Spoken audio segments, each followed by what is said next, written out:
Hello and welcome to Generational Gamer, J Prime here.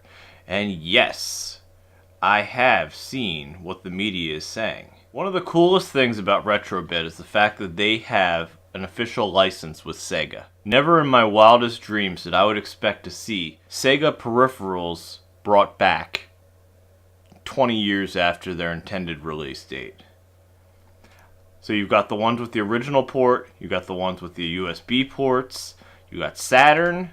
Saturn stuff's kind of hard to come by today. And then, of course, you got the Mega Drive versions and so forth. Let's take a look at the press release.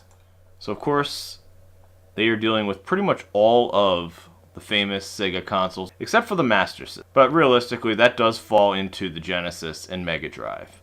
What I'm excited to see one day is this right here, the Sega Dreamcast. I would love to see a modernized controller. USB or no USB, don't really care too much about that.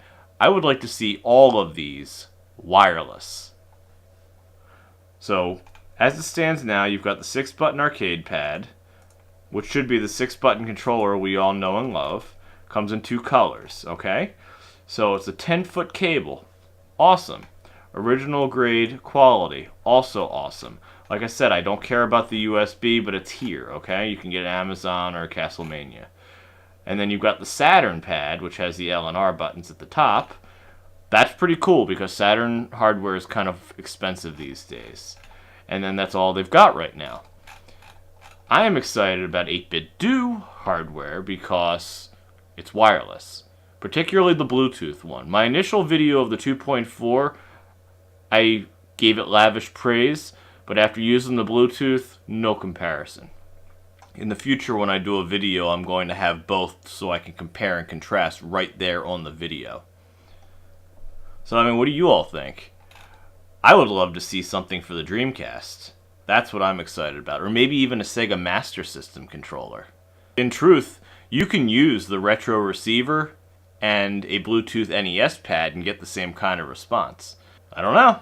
What do you think? RetroBit has made clone consoles in the past. They have a Nintendo one. I know they have the Super Retro Trio, which has the NES, the Genesis, and Mega Drive, and then has the Super Nintendo and Super Famicom. Now that they've got the license, what do you think the odds would be with them making a modern Genesis, same specs, but instead of having the analog out, how about a HDMI out?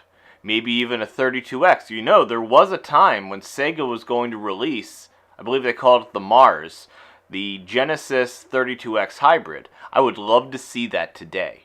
Furthermore, analog, they've got their system coming out. It's all FPGA. That would be awesome, but RetroBit makes stuff that's a whole lot cheaper.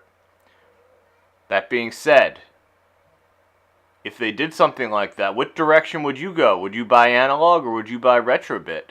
It would be official Sega right there.